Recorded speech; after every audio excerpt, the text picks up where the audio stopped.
What do you think where things are? Tennessee a big favorite going into the game in Fayetteville this weekend. Tennessee's chances to get that road victory and get to 5-0. Well, I mean, Tennessee's got a really good shot at it. It's not a given. You know, they've got to go out and play well. But I think it's a lot like Oklahoma from a standpoint of you are the better team. Oklahoma, way better defense than Arkansas. Arkansas, a little bit better offense than Oklahoma. But you got to go in there, not allow the crowd to get into it early, kind of impose your will that first quarter or so. And if you do that and play like you're capable, I don't think Arkansas can beat you. Who do you think will have the better game in terms of former Vols that play on Arkansas's team? Will it be Danico Slaughter, or do you see Addison Nichols having a bigger impact on the game versus Tennessee? I would tell you it would be Danico Slaughter. I'm not sure either one of them have a massive impact, Jason, but if you were just asking me who has the possibility to have the bigger impact, to me it would be Danico Slaughter. Austin Price, Volquest.com. What do you see? What do you think we see from Tennessee's offense? Meaning, is it similar to the Oklahoma game? Do we see more opportunities through the air for Nico? Do you want to see how the game starts out with the offensive line before you answer that question? Yeah, I think it depends on how they defend Tennessee. Do they load the box? Obviously, what does Tennessee's tackle situation look like?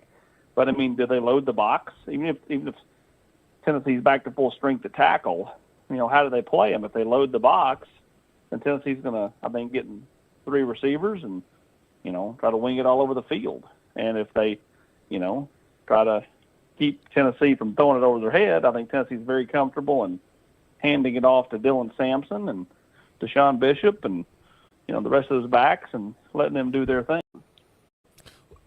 What do you need to see or want to see from Tennessee that we haven't seen in the first 4 games? Obviously, this team is in position to go to the college football playoff, but you have Alabama in a couple weeks. You got Florida next week. You got Georgia later in the season. What do you need to see that you haven't seen so far this season that you want to see to make you feel good about Tennessee's chances to, beat the remaining teams on the schedule? I'd love to see Tennessee come out and be able to, protect Nico and Nico to be able to take some adequate shots down the field. I mean, Tennessee's taken a fair amount of shots, but, they've not had a game where, Nico just goes out there and wins it with his arm. And, I don't think it would be a bad thing if Arkansas just loaded the box and said, hey, young guy, we'll see if you can beat us. And you go back to that NC State game. I mean, NC State never adjusted. I mean, they dropped 8 and said, we'll die by, paper cut of 6-yard run, 5-yard run, 7-yard run over and over again. And they never did adjust. Will Arkansas adjust if they try to load the box and Nico starts throwing it over their head? We'll see. But, I mean, that's one thing I'd love to see is just a bigger game by the wide receivers overall. Austin, what do you know about Tennessee's health at tackle? Lance Hurd on the left side, John Campbell Jr. on the right side, and any other players with health status to pay attention to heading into Saturday? Yeah, I mean, Lance Hurd is, I think John Campbell's one that's going to battle it all year. But Lance Hurd, has had 2 more weeks. I mean, by the time we get to Saturday, he'll be 4 full weeks since he was out on the football field. And so, one would imagine the ankle is about as healthy as one can be. And so, I'm sure when they come out with the injury report later tonight, he'll probably be on it in some form or fashion. Is it going to be probable, questionable? I mean, you would hope after 2 more weeks that he would be more in the probable category than he would be questionable. But, I think several in the program were surprised he couldn't go 2 weeks ago. So I think it'd be a shock that he can't go this week. But again, it all depends on how he can, manage with the ankle. What about his backups? I think if you're Tennessee, you want a healthy Hurd. You want him in there and playing. That's why you brought him in. But I think Oklahoma game proved that you might not be able to trust him 100%. What about the other guys?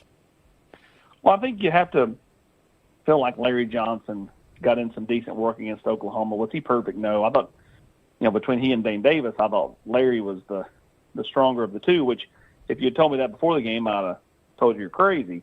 but I thought Larry played pretty well. Arkansas is not nearly as good on the defensive front and off the edge as what Oklahoma was.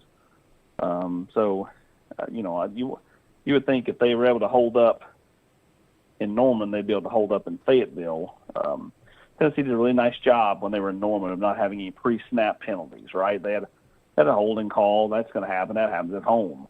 But they didn't, start at 1st and 15, or they didn't, have a 3rd and 3 taken to a 3rd and 8 because the crowd affected, a player and they jumped and they false started. So I think for Larry Johnson and Dane Davis, that's a good sign going into what I think will be a tougher environment than Oklahoma was. I think Arkansas is sneaky as far as atmosphere, and I think this is another good chance for whoever plays the tackle position to get some quality work. It's your last road game until you go to Athens in mid-November.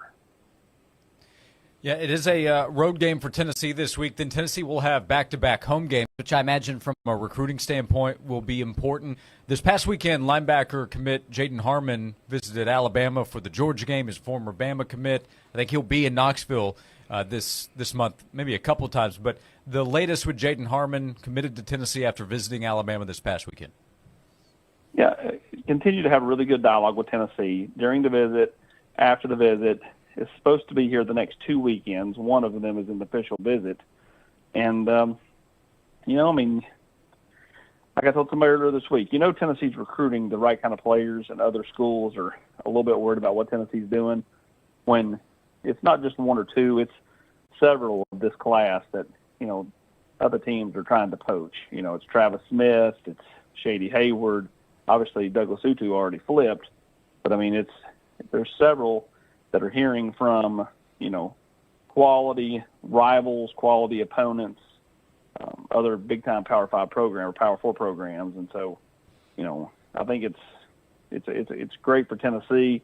It's also a headache for the coaches, but, it means you're recruiting the right kind of players if somebody's trying to steal them away. So, Tennessee needs the next 2 weeks after this in the worst way, because the way the home schedule's been structured, it's really weird. And so they need to be able to have a big weekend of recruiting or two the next 2 weekends after, what has been an odd start to the season for that type of thing. Do you have a player to watch this Saturday? For me, it's Arion Carter. I think he gets better each and every week. And with Green's ability to maneuver and move around, I think his ability and his speed are something that I think Tennessee will need this weekend. And for me, that's who I'm watching is Arion Carter. Austin, anything we missed? News, storylines, football, or recruiting before we let you go? No, I don't think so. I think we covered pretty much everything. Tennessee needs to get some recruits on campus next weekend, and it'll be interesting for some of those North Carolina kids. Just the ability to get to Knoxville is going to be much more of a challenge than normal. And you're looking at most of those guys going over to Charlotte and going up 77 up towards Withville, Virginia, and then down, which, will add distance to the trip. So, if you're not flying, which most of them are not going to fly on an unofficial visit. So that's a storyline heading into the next couple of weeks is you're trying to make these heavy inroads into North Carolina, and all of a sudden the quickest path has become not a path at all with the tragedy of, the hurricane rolling through and, causing such destruction over in the mountains. Yep. Well, next week we'll get an update on prospects who will be planning to come to town. We'll do that over the next couple of weeks with 2 home games, big ones, Florida and Bama, to follow this weekend. In the meantime, follow Austin and his colleagues' coverage at Volquest.com with Tennessee playing at Arkansas on Saturday. Read, see, hear the guys there at Volquest.com. Austin, appreciate the time as always. Thanks so much. We'll talk to you again soon. You too, guys. Appreciate you.